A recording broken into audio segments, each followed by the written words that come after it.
everyone, welcome to this week's video. Hope you're all keeping well. I haven't seen you in a little while.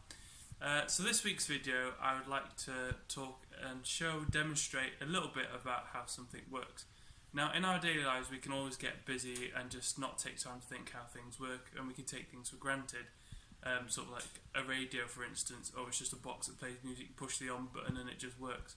Well, I used to think that about steam engines when I was younger, and then I learned a little bit more about how they work. So hopefully through this video I'm explaining a little bit how steam engine works. So the first bit of the engine that we're going to talk about is the boiler. So this is like the source of fuel, if you like, for the engine, which is usually underneath on the steam locomotive. So boilers can take many different shapes. They're basically like a kettle. So you put a power source in, you heat water, it makes steam, but instead of just letting the steam go out the funnel like a kettle does, it contains it inside the boiler in the pressure vessel. So your fire would go in there on this vertical, so it's a bit like a kettle, it's the right way up. And then fire would then go down the tubes and then come out here, and there's that in there is full of water. And when the fire goes up the tubes, it heats the tubes and heats the water around the tubes, it boils, and then it keeps the steam inside in a pressure vessel. And then this little gauge here tells you how much pressure you've got of steam in your boiler. They're usually pounds per square inch if you're interested. Then if there's too much pressure in there, this little valve on the top here, it's called a safety valve. You know, sort of a clue in the name. If there's too much pressure in the boiler that it can't handle it, or getting towards it can't handle it, it'll let the steam out into the atmosphere as well. Important thing is though, you've got to have water in here. So same principle as that. The fire goes in the end here. This is the firebox, and then there's sort of a suction vacuum that happens in here, which forces the fire down the tube. Same sort of principle as that, and heats the water inside here. Obviously this is a part-built boiler, but the safety valve would be on top of this dome here, which lets a source of steam. Here we have a model traction or steam roller. So these were quite common, one of the early uses of steam. So this was the early tractors of the day. So this would have been for rolling roads, like tarmac and things like that, and concrete roads. And this just gives you a basic idea. So you've got the boiler here, you've got your firebox under the back end, and it's a model, so your fire goes in there underneath the boiler on this one, and it heats around there, and your fire heats the whole water in the tube. Then it works on, the steam goes from the boiler in a pipe into the, let's turn that for you, into this which is called a cylinder.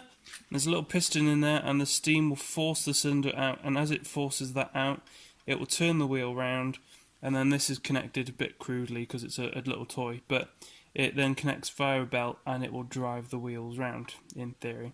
And that's a little whistle, because you've got to have a whistle. So this is a conventional sort of looking steam engine. It's missing its boiler at the moment, as that's been taken off for testing. Very similar principle to the traction engine. So if we pan down, we can see the wheels on the steam loco. Hopefully you can see it a bit better. I'll put a bit of light on. So this is that piston that we had on the other traction engine. Slightly bigger cylinders. There's one either side of this, so it drives around both sets of wheels. And as you see, as I turn the wheels,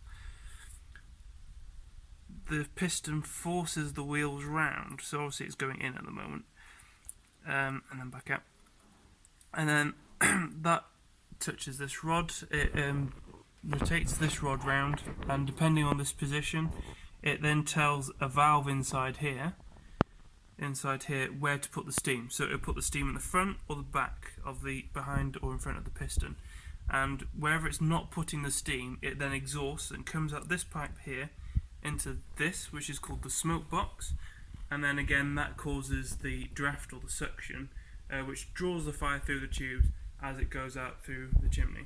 And obviously this is the basic versions of how steam engines work. My challenge to you with this is, like, don't take things in life for granted, figure out how they work, and then have a go at replicating them yourselves. I'm currently building a very smaller version of a steam engine, and you learn so much about on the way.